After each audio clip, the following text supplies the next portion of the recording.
everyone. Welcome to another segment of Michigan Conservative Roundtable. We're just a group of guys who love our country and decide to share our thoughts with you on various political topics.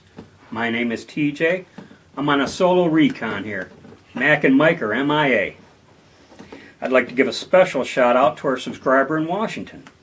I myself was stationed in Fort Lewis for 2 years and 7 months.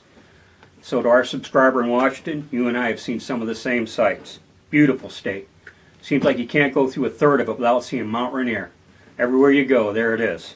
In a previous segment, we talked about the Democrats' proposed New Green Deal and this country's descent into socialism and communism. The title of this segment is, I Have Seen Communism.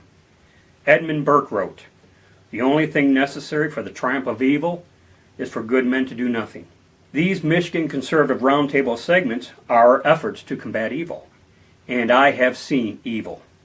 I'd like to share my experience that has left a lasting imprint on me. I'm going to start with a Winston Churchill comment. He made it in a speech in 1946 in Missouri, of all places. From the Stettin in the Baltic to Trieste in the Adriatic, an iron curtain has descended across the continent.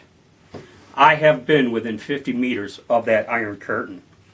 In February 1983 was my first encounter with a communist state. I did a 3-year tour in Germany from January 83 until January of 86. I was assigned to a military intelligence battalion. We were posted in a small post called Vielflicken, Germany, which by the way is on YouTube if you want to see where I was stationed at. Really cool little clip on Vielflicken. We were 10 kilometers straight line distance from East Germany. The battalion consisted of interceptors, linguists, interrogators, and also my job, ground surveillance radar. Our mission was to use all our means and conduct surveillance into East Germany. My particular job required our radar team to accompany various line units to the actual East German border. Many times I was attached to the 11th Armored Cavalry Regiment, sometimes with the other line units also, depending on who was assigned to whatever OP, observation post. I did at least 10 border surveillance missions. One was as short as 48 hours, and we were never really, it was never really explained to us, that one. Another one was 4 weeks long, but most were 2 to 3 weeks. While I went on these OP missions, I had the opportunity to go on Jeep and foot patrols. And when we went on these Jeep and foot patrols, this brought us right to the actual where East-West Germany met. There would be white fences with a blue stripe, and I'd say maybe 3 or 4 meters high, blue stripe. And you look one way, and you just see them. You look the other way, you see it, and you knew that's where East-West met, and you knew your next step would put you into East Germany. They had a series of 3 fences. The first one was 50 meters in, meaning yes, you could walk into East Germany since the first fence was 50 meters in. The second fence was 200 meters in, and between the first and second fence you had landmines, dog runs, and whatever else they used to keep people from defecting. Here's what's kind of sad. They had a third fence 5 kilometers in.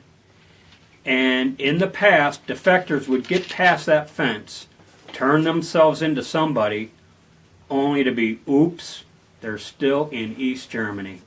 That poor soul.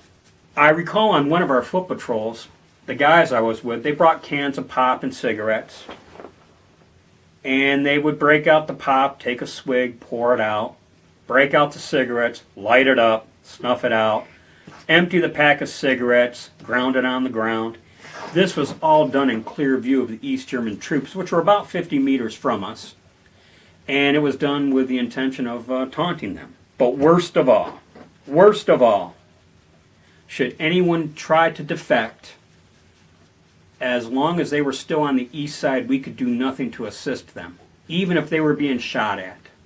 And if you could just imagine someone 30 meters, 20 meters, 10 meters away from you being shot down, and all you can do is stand there and watch. Thank goodness I was never in that situation, because I don't know what I would have done.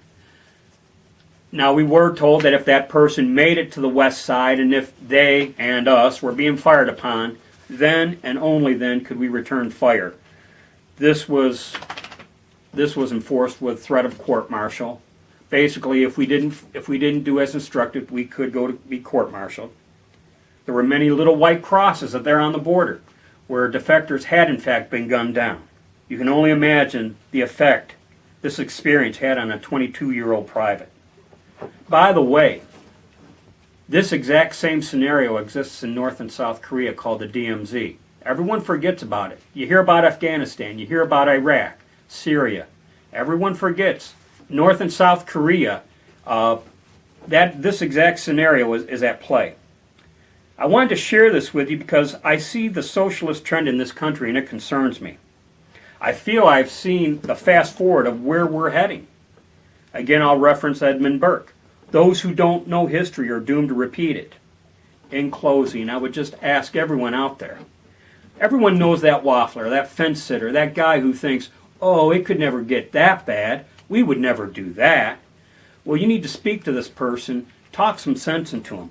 Otherwise, we all might find ourselves on the wrong side of the fence with a 22-year-old looking at us thinking, what the heck?